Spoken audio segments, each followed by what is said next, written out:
Assalamu alaikum. Welcome to JM Publishers. I am your teacher Zathir Fatma and the book which we are doing Maths of Nursery. Dear students, अब तक हम क्या कर चुके हैं? We are done first three numbers 1, 2 and 3.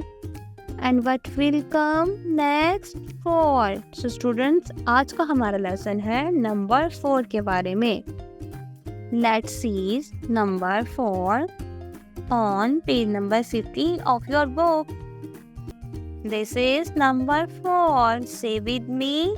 4. Say with me. 4. Let's trace it with our finger. Say down, cross and down once more. That's the number 4. Very good students. That's number 4.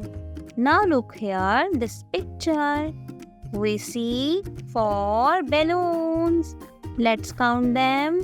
1, 2, 3 and 4. And balloons are very colorful.